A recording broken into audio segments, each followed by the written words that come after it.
Well, hi YouTubers, hi, I'm back with 41 Years of Mills and Boone, and it is Meet Me in Hawaii by Georgia Toffolo, the second of the quintet books she is publishing. This one came out last year. Now, she wrote this with Georgia Toffolo with Rachael Stewart, okay? I always want to acknowledge when a celeb does a book, typically it has a ghostwriter or someone assisting, and last time it was Joss Wood, and I like Joss Wood's work as a Mills and Boone writer.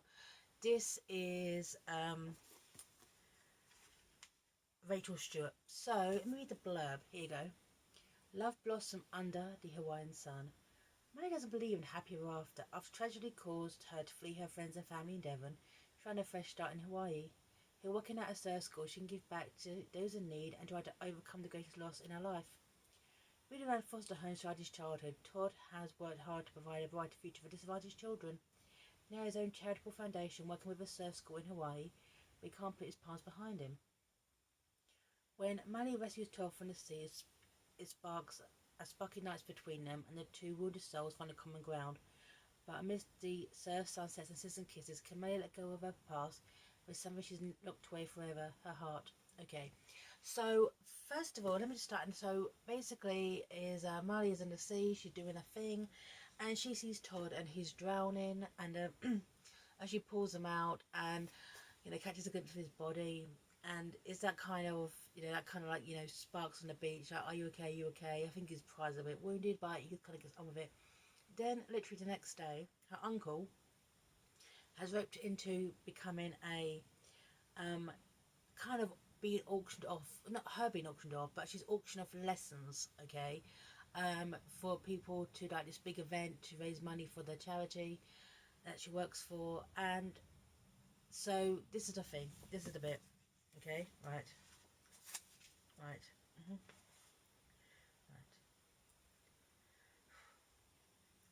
Oh god, she wasn't one to blush. That was Lil's trick. That's Lily, okay? But right now, the heat flashing through her body had less to do with the hot lights and everything to do with the session in Eddie's statement, which was for him, but it's just a lesson, folks. The laughter rippled through the crowd, along with a flutter of further bids. He squinted against the lights, trying to make out who was bidding, but it was impossible. 5,000, 5.5, 6, 20,000. 20,000. Mr. Masters, D. Todd Masters, the man she had to thank for his business, the man she wanted to discuss ideas with, the man she had to deliver 5 lessons to, was the man she had decided she was best well staying clear of. Right. She swallowed. There's nothing chaotic or flattered or wet about him now. He was a big slick and mean as she expected Todd Masters to be, her hair out of place in his flicked back style, his black shirt falling over the abs she existed beneath. Right, she felt them after all, when she pressed her hand into his chest and she had flexed beneath her. Her fingers tingled with the memory and she clenched it down at her side, her drink cooling the other palm. It couldn't be him. Yeah. So, I just like the fact, okay, that she noticed stuff about him when basically she dragged him from the sea, his chiseled abs and his features and that kind of stuff. I don't know why, it's kind of like, it felt very Baywatch. Okay, it felt very Baywatch. Right, do you actually notice that stuff? Do you say, why safe? Right. So basically, Malie has assumptions about Todd. She thinks, okay, he's all business and he's all like, which is, and it's all privilege and it's all money. And that is actually something that also kind of carries through with the first book, which is Meet Me London, which always has this dynamic of basically the man is always in a higher financial position than the women, okay? In the first one, the character Victoria, she lived in a place which no working class woman could actually afford to stay, let alone rent. But she goes out with this multi-millionaire businessman.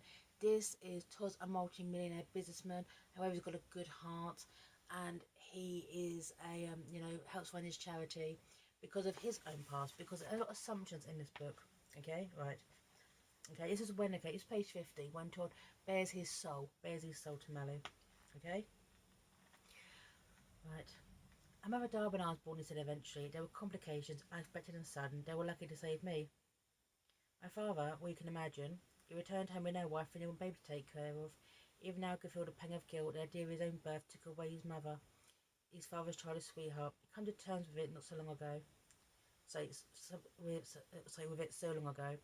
But still the idea of it, the idea that he ruined his father's life haunted him. Right. Right.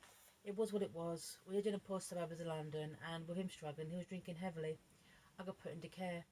He couldn't got after me properly, but couldn't bear to give me up for adoption, so defaulted me back and forth between him and my foster home. Your entire childhood was spent like that, pretty much. No stability, no family life. Exactly. On the upside, you don't know what you're missing if you've never had it in the first place. Okay, so Malie broken heart is her brother died, so she kind of locked away her heart to love. Also, the accident. Now, the accident that happened, we mentioned in the first book, which made Victoria um, unable to have children, and Zoe, who the next book is about, who actually features a lot in this story, unable to use her legs. Okay, it basically, the accident kind of helps seal her heart too. So you've got Todd's broken hearted, okay, because he never really had proper unconditional love. You've got Malie, who basically, due to the death of her brother, has hardened her heart a little bit, and she doesn't apply herself to what she really loves. There's a competition called Queen of the Pipe, which basically Malie, yes, she wins, um, you know, wants to enter, but she's kind of holding herself back in there. She can't. She's in surfing in the sea, but she won't let herself truly go, if you will. So the problem with this book is that this book is just basically two people going back and forth, okay, in their lives. It's the do we, don't we, and it got really frustrating, okay, of their communication better. They just talked to each other. If they just opened up to each other, okay, there's subplots going on, which shows how civic minded it is, because as a young girl called Tara, who her parents are kind of, after an accident involving a fire, her parents are really kind of holding her back emotionally. They want to protect her, where she wants to be a bit more freer. So there's children there, okay, within this kind of subplots going on, which kind of like help with their kids are blunt, you know, help these kind of newcomers kind of like set them right. But also the fact is that Todd working with the charity, Miley can see that she's misjudged him, and he can see how kind of jaded she is. But the thing is, it's always going back and forth. It is going back and forth too much. That's the problem with this book. It is about over 300 pages long, but they could lost 100 pages of absolutely no thing. Yep. Right. Right.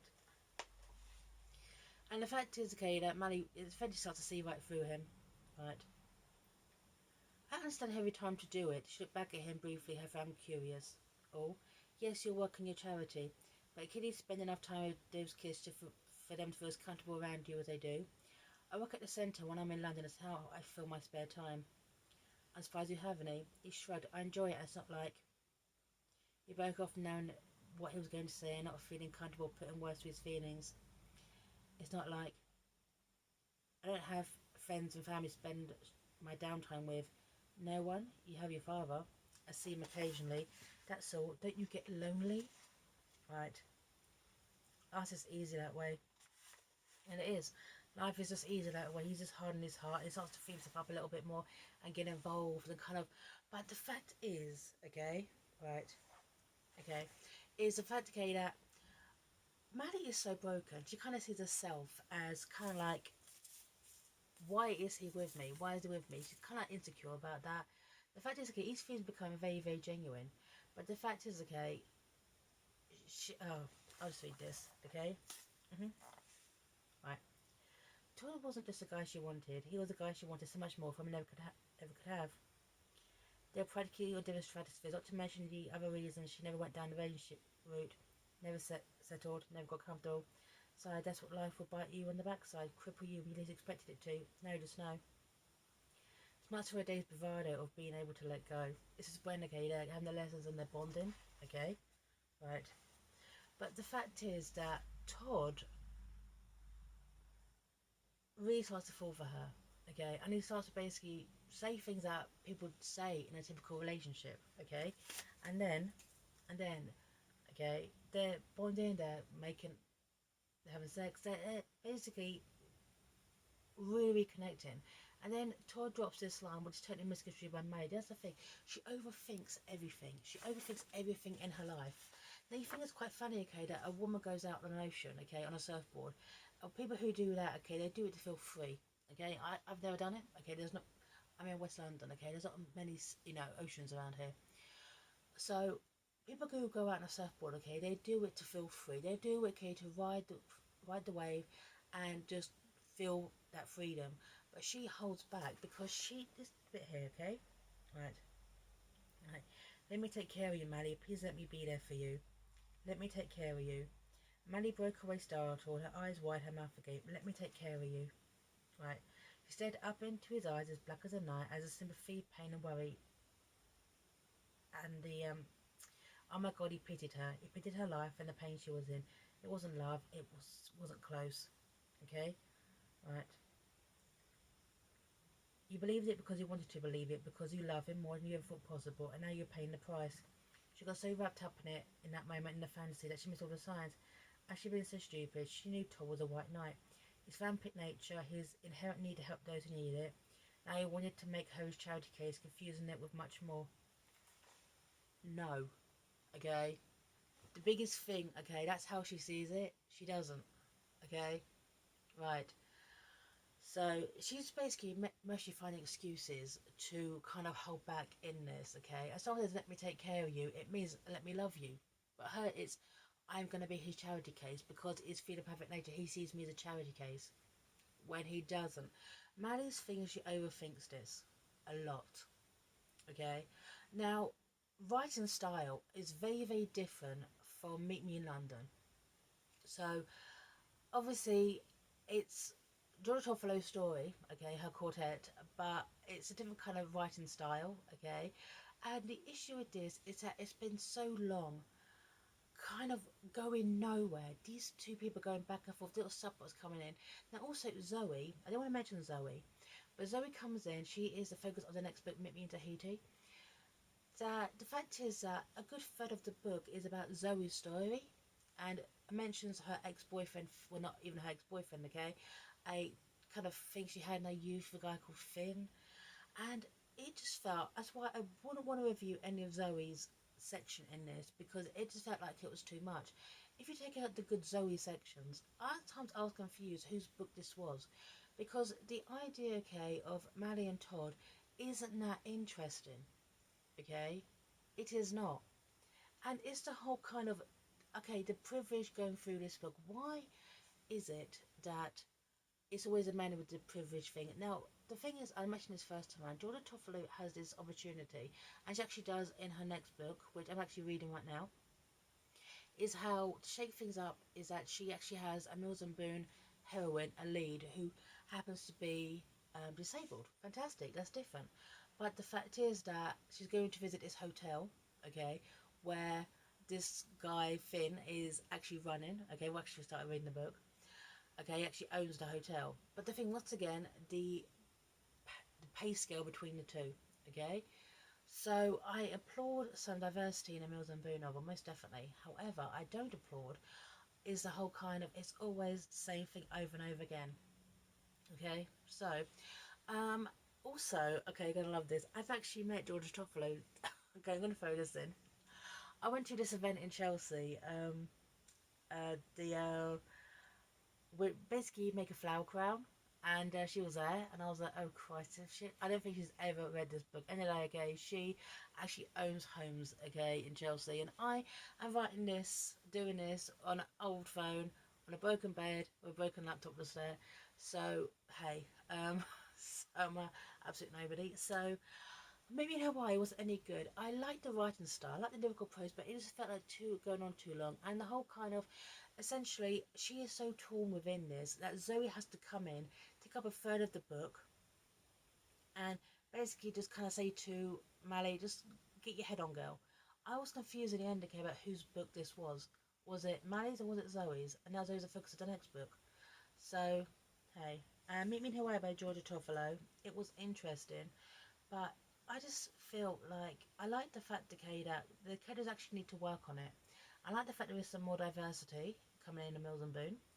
However, I just don't like the fact, okay, you've got a real opportunity to break some of the rules, and you don't.